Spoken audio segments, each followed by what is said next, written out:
সাংবাদিকে সুধিছিলে যে তিনি গগৈ প্ৰসংগ আছে নে নাই। মই কৈছোঁ যে যেতিয়া আমি একলগ হ'ম আকৌ তিনি গগৈ একলগ হৈ যাম। আৰু তিনি গগৈ যেতিয়া একলগ হৈ যাম, অসমত আকৌ এটা ডাঙৰ চুনামি আহি যাব বিজেপিৰ বিৰুদ্ধে, ধুমুহা আহি যাব। তিনি গগৈ বস্তুটোৱে এনেকুৱা যে ই এটা অসমৰ মানুহৰ মাজত এটা ব্যাপক ৰূপত এটা যাদুৰ সৃষ্টি কৰি দিব, মিৰাকল সৃষ্টি কৰি দিব।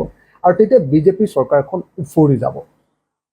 এই কথাটো কোৱাৰ লগে লগে তেখেতে মানে বিষয়টোক বেলেগ ফালে নিবৰ কাৰণে, বিষয়টোক ধেমেলীয়া কৰি পেলাবৰ কাৰণে, বিষয়টোক তাচ্ছিল্য কৰি দিবৰ কাৰণে, বিষয়টোক লঘু কৰি দিবৰ কাৰণে, তৰল কৰি দিবৰ কাৰণে তেখেতে ক'লে যে নাই নাই নাই তিনি গগৈৰ মাজত বিয়া বাৰু কৰাব লাগে পৰিয়ালৰ মাজত। মইতো ভাবি আছিলোঁ যে গগৈৰ লগত আমাৰ শৰ্মাৰহে সম্পৰ্ক কৰে, হিমন্ত বিশ্ব শৰ্মাৰ পৰিয়ালৰ লগত আমাৰ ঘৰৰ সম্পৰ্ক কৰিম বুলিয়ে ভাবি আছিলোঁ। ধেমালি কৰি কৈছোঁ দেই। আমাৰতো তিনি গগৈ আমি বংশৰ মানুহ, আমি লুকু ডেকা ফুকনৰ বংশৰ মানুহ। আমিতো এইটো কৰাৰ কোনো প্ৰয়োজনেই নাই।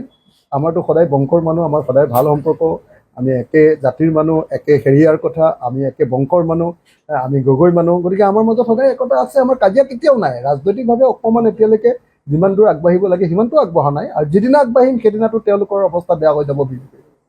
কিন্তু হিমন্ত বিশ্ব শৰ্মাই তাক একেবাৰে নৎসাত কৰি দিবৰ কাৰণে, তাচ্ছিল্য কৰি দিবৰ কাৰণে, লঘু কৰি দিবৰ কাৰণে, তৰল কৰি দিবৰ কাৰণে কি কৈছে যে নহয় তিনি গগৈ পৰিয়ালৰ মাজত বৈবাহিক সম্পৰ্ক হ'ব লাগে। বৈবাহিক সম্পৰ্ক যদি হ'ব লাগে, গগৈ পৰিয়ালৰ লগত শৰ্মাৰ পৰিয়ালৰ হওক, নে গগৈ পৰিয়ালৰ লগত তেওঁলোকৰ শৰ্মা পৰিয়ালৰ বৈবাহিক সম্পৰ্ক নকৰে নেকি বাৰু? আশা কৰিছোঁ মুখ্যমন্ত্ৰীজনে ৰাজনৈতিক কথাবিলাক ৰাজনৈতিকভাৱে ক'ব লাগে, ৰাজনৈতিক কথাবিলাক তৰল কথালৈ পৰিণত কৰি দিব নালাগে, ৰাজনৈতিক কথাবিলাকক ৰাজনৈতিক মৰ্যাদা দি কৰিব লাগে।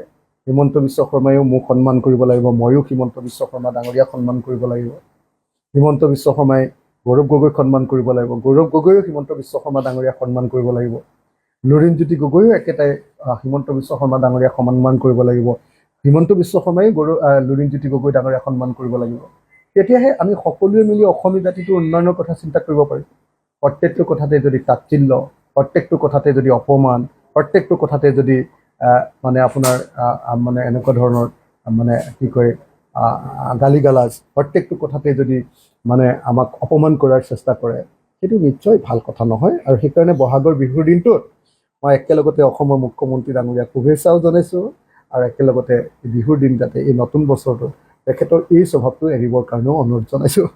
সাংবাদিকে সুধিছিলে যে তিনি গগৈ প্ৰসংগ আছে নে নাই। মই কৈছোঁ যে যেতিয়া আমি একলগ হ'ম আকৌ তিনি গগৈ একলগ হৈ যাম।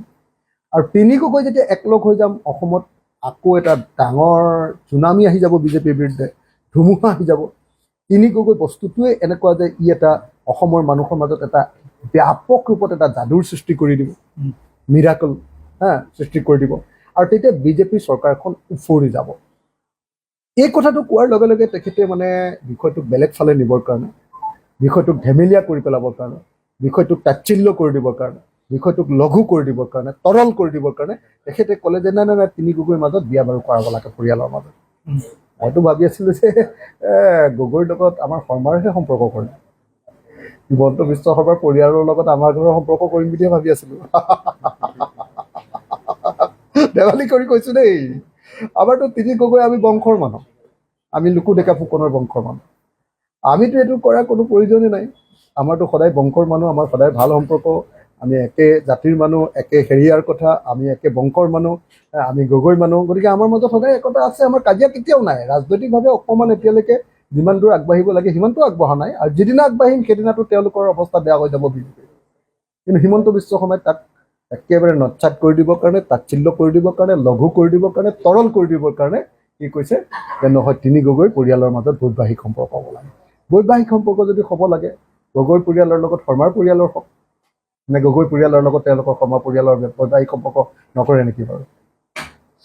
আশা কৰিছোঁ মুখ্যমন্ত্ৰীজনে ৰাজনৈতিক কথাবিলাক ৰাজনৈতিকভাৱে ক'ব লাগে, ৰাজনৈতিক কথাবিলাক তৰল কথালৈ পৰিণত কৰি দিব নালাগে, ৰাজনৈতিক কথাবিলাকক ৰাজনৈতিক মৰ্যাদা দি কৰিব লাগে। হিমন্ত বিশ্ব শৰ্মায়ো মোক সন্মান কৰিব লাগিব, ময়ো হিমন্ত বিশ্ব শৰ্মা ডাঙৰীয়াক সন্মান কৰিব লাগিব।